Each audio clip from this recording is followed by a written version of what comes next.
आसाममधील कार्बी आंगलाँग जिल्ह्यात गुरुवारी संध्याकाळी भारतीय हवाई दलाचे सुखोई Su-30 MKI लढाऊ विमान दुर्घटनाग्रस्त झाल्यानं 2 धाडसी वैमानिक शहीद झालेत. यात नागपूरचा सुपुत्र फ्लाईट लेफ्टनंट पूर्वेश दुरुककर याचा समावेश आहे. विशेष म्हणजे पूर्वेश दुरुककर यांनी यापूर्वी वायुसेनेच्या ऑपरेशन सिंदूरमध्येही महत्त्वाची भूमिका बजावत देशाच्या संरक्षणासाठी योगदान दिलं होतं, अशी माहिती त्यांचे वडील रवींद्र दुरुककर यांनी दिली आहे. या दुर्घटनेत स्क्वाड्रन लीडर अनुज आणि फ्लाईट लेफ्टनंट पूर्वेश दुरुककर या 2 वैमानिकांना वीरमरण आलंय. भारतीय हवाई दलाचे हे रशियन बनावटीचे Su-30 MKI लढाऊ विमान आसाममधील जोरहाट एअरबेस वरून नियमित प्रशिक्षण मोहिमेसाठी उड्डाण केलं होतं. उड्डाणानंतर काही वेळातच विमानाचा रडार आणि रेडिओ संपर्क तुटल्याची माहिती अधिकाऱ्यांनी दिली आहे. रात्री सुमारे 7:42 विमानाशी शेवटचा संपर्क झाला होता. त्यानंतर सुरू करण्यात आलेल्या शोध मोहिमेदरम्यान कार्बी आंगलाँग जिल्ह्यातील दुर्गम डोंगराळ भागात विमान दुर्घटनाग्रस्त झाल्याचं स्पष्ट झालं.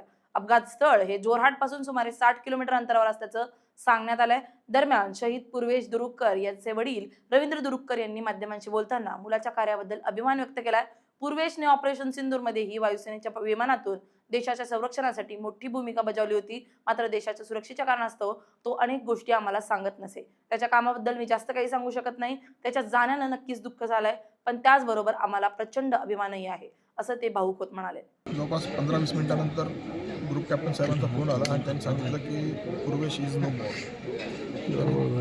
एकदम आमच्यासाठी खूप मोठा आघात होता. या कारणासाठी तो देशसेवेच्या म्हणजे त्यांनी विडा घेतलेला होता 8व्या वर्गापासून की मला एअरफोर्सला जायचं आहे, फायटर पायलट बनायचं आहे. ते त्यांनी त्याच्या अचीव केलं. देशाची सेवा करता करता आज तो फार दुःखद घटना आहे माझ्यासाठी. लहानपणापासून त्याची इच्छा होती, 8व्या वर्गापासून त्याची खूप इच्छा होती की त्याला एअरफोर्सला फायटर पायलटच बनायचं आहे. आणि ते त्याचं स्वप्न होतं. तसं मुलीचं स्वप्न होतं की तिला IIT मुंबईलाच जायचं आहे. तसंच याचं एक स्वप्न होतं की नाही मला एअरफोर्सलाच जायचं आहे. दोघांच्या इच्छा पूर्ण झाल्या. त्या पद्धतीत आम्ही स्वप्नपूर्तीचा कार्यक्रम केला होता. त्या स्वप्नाची पूर्ती झाली म्हणून सगळ्या नातेवाईकांना, मित्रपरिवाराला, मी माझ्या सहकाऱ्यांना सगळ्यांना इन्व्हाइट केलं होतं आणि आम्ही सुंदर कार्यक्रम केला होता की मुलांचं जर स्वप्न जर पूर्ण झालं आणि जी इच्छा आहे देशाची सेवा करणे, तर त्याचे बाळाकडून असं म्हणा की आमच्या आईवडिलांकडून म्हणजे त्याच्या आजी आजोबांकडून त्यांना मिळालेलं. आणि त्यात सगळ्यात आमचे म्हणजे हिरो म्हणजे शिवाजी महाराज, छत्रपती शिवाजी महाराजांचा खूप मोठा त्यात भाग आहे. आणि दोन्ही मुलांना वाचनाची फार आवड होती आणि त्यातून त्यांनी प्रेरणा घेऊन स्वतःला त्यांनी घडवलं. त्यांनी जे ठरवलं ते त्यांनी अचीव केलं. आणि आज नाही आहे ही फार माझ्यासाठी दुःखाची गोष्ट आहे. एक मी सगळ्या मित्रांना सांगायचो की मी फार जगातला सगळ्यात सुखी बाप जर कोण असेल तर तो मी आहे. कारण माझे दोन्ही मुलं चांगल्या पोस्टवर, चांगल्या ठिकाणी आणि त्यांच्या इच्छेनुसार, त्यांच्या स्वप्नानुसार ते त्यांनी अचीव केलेलं होतं. त्यामुळे माझ्यासारखा ज्याला आपण संयमी म्हणा किंवा समाधानी वडील त्यांना मला फार अभिमान होता माझ्या मुलाला. पण आज त्या गोष्टीचा मला फार क्रोध आहे की त्याची दुःखद घटना आणि समाचार इथपर्यंत पोहोचला. त्याबद्दल मी वरच्याला प्रार्थना करतो. सर शेवटचं बोलणं कधी झालं होतं? शेवटचं माझं परवाच्या दिवशी बोलणं झालं होतं.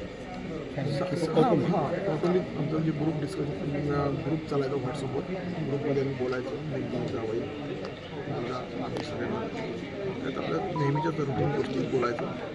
पूर्वेश दुरुककर हे मूळचे नागपूरचे रहिवासी होते. त्यांच्या निधनाची बातमी समजताच शहरात शोककळा पसरली असून त्यांच्या घरी नातेवाईक, मित्रपरिवार आणि नागरिकांची मोठी गर्दी जमली. देशासाठी प्राण अर्पण करणाऱ्या या तरुण वैमानिकाला नागपूरकरांकडून श्रद्धांजली अर्पण केली जाते. पूर्वेश यांनी नागपूर येथील डॉ. बाबासाहेब आंबेडकर महाविद्यालयातून संगणक विमान विषयात BSc पदवी पूर्ण केली होती. लहानपणापासूनच त्यांना भारतीय हवाई दलात जाण्याची तीव्र इच्छा होती. महाविद्यालयीन काळात त्यांनी NCC मध्ये सक्रिय सहभाग घेतला होता. महाराष्ट्र संचालनालयाचे प्रतिनिधित्व करत त्यांनी 6 राष्ट्रीय NCC शिबिरांमध्ये सहभाग घेतला होता. तसेच एरो मॉडेलिंग स्पर्धांमध्येही त्यांनी उल्लेखनीय कामगिरी केली होती. त्यांनी AFCAT परीक्षा उत्तीर्ण केली आणि सप्टेंबर 2021 मध्ये हैदराबाद येथील एअरफोर्स अकॅडमीमध्ये प्रवेश घेतला. कठोर प्रशिक्षण पूर्ण केल्यानंतर ते भारतीय हवाई दलात लढाऊ वैमानिक म्हणून दाखल झाले. त्यांचे वडील रवींद्र दुरुककर हे सेंट्रल रेल्वेमधून सेवानिवृत्त झाले असून आई संध्या दुरुककर या गृहिणी आहेत. देशासाठी प्राण अर्पण करणाऱ्या या शूरपुत्राच्या बलिदानामुळे संपूर्ण नागपूरकरांना अभिमान वाटत असला तरी त्यांच्या अकाली जाण्यानं सर्वत्र हळहळ व्यक्त केली जाते.